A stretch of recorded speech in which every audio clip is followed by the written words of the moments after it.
Before this earth existed, there was only water. It stretched as far as one could see, and in that water there were birds and animals swimming around.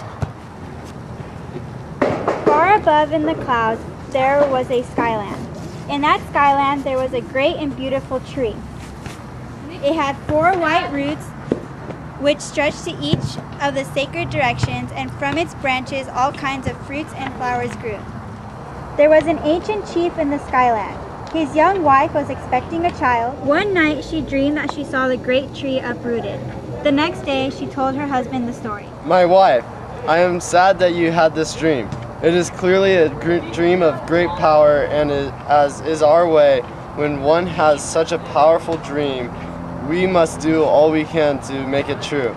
The great tree must be uprooted. Then the ancient chief called the young men together and told them that they must pull up the tree.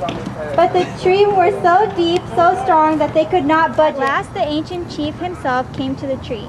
He wrapped his arms around it, bent his knees, and strained. At last, with one great effort, he uprooted the tree and placed it on its side. Where the tree's roots had gone deep into the skyland, there was now a big hole. The wife of the chief came close and leaned over to look down, grasping the tip of one of the great tree's branches to steady her. It seemed as if she saw something down there, far below, glittering like water.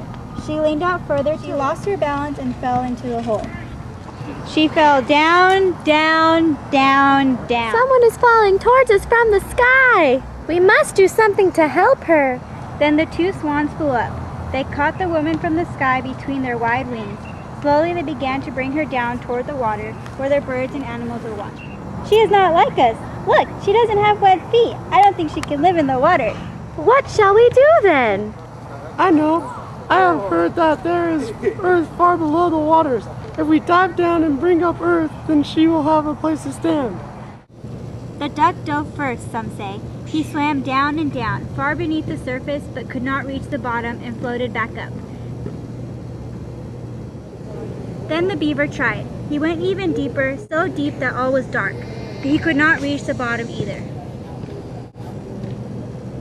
The loon tried, swimming with his strong wings. He was gone a long, long time, but he too failed to bring up earth. Soon it seemed that all had tried and all had failed. Then a small voice spoke.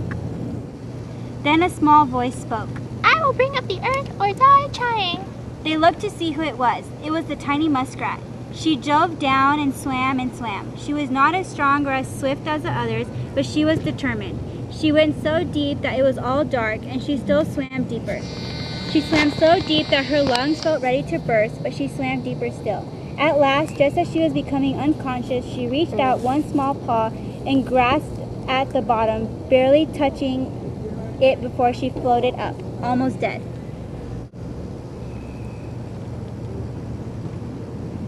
Oh no, she has the earth. Where can we put it?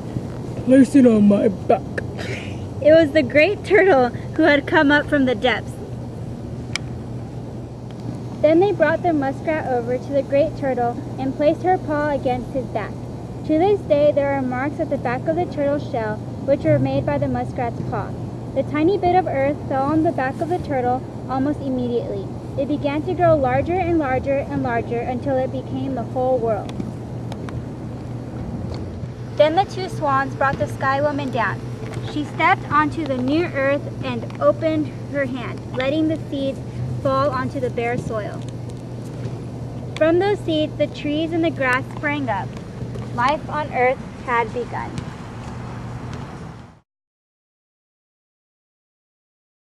Don't think she can live in the water. Oh. And that they must pull up the tree.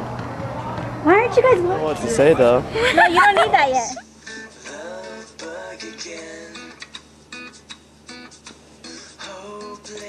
Head over heels in the moment. I never thought that I'd get hit, but this love